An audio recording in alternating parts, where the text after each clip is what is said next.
Assalamu alaikum wa rahmatullahi wa barakatuh. Hi friends, welcome to my channel. இன்னைக்கு நாங்க இந்த வீடியோவில் முக்கியமான சில அரபு வாக்கியங்களை பார்க்க இருக்கிறோம். ஸோ இந்த வீடியோவை ஸ்கிப் பண்ணாம ஃபுல்லா பாருங்க.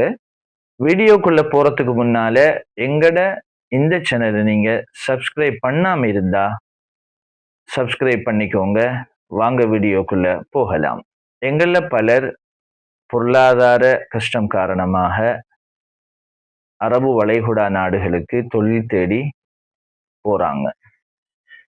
இவங்க அந்த நாடுகள்ல பல சிரமங்களை எதிர்நோக்குறாங்க.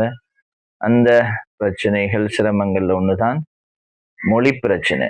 குறிப்பாக அரபு மொழி தெரியாததன் காரணமாக, படித்துவிட்டு போவாததன் காரணமாக அங்க பேச தெரியாம சிரமப்படுறாங்க. எனக்கு ஆங்கிலம் தெரியும், எனக்கு உருது தெரியும், ஹிந்தி தெரியும், அதனால நான் சமாளிச்சு கொள்ளுவேன் அப்படின்னு நினைக்கிறாங்க. ஆனா அரபுலகத்துக்கு போறவங்க கட்டாயம் அரபு மொழி தெரிஞ்சுக்கிட்டு போறதுக்கு பெரிய ஒரு முயற்சியை செய்யணும். அந்த அடிப்படையில அவங்க வேலை செய்யற கம்பெனிகள்ல வேலை செஞ்சு கொண்டிருக்கும் போது அங்க ஏதாவது அவங்களுக்கு நோய் ஏற்பட்டா தன்னுடைய நோயை பத்தி சொல்லணும், தனக்கு லீவு தேவைப்பட்டா லீவை சொல்லணும்.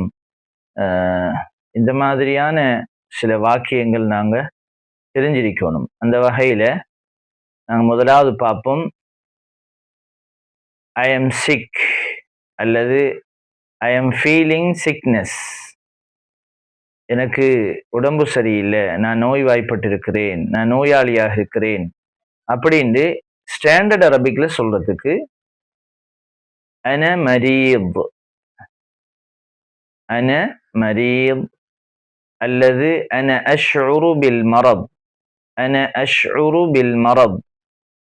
இதுக்கு ஸ்போக்கன் அரபிக்ல அங்க வளைகுடா நாடுகள்ல பேசுற அரபுல எப்படி சொல்றதுண்டா அன மரீத் அல்லது அன தஅபான் அல்லது அன அஹஸ் மரத், அன அஹஸ் மரத்.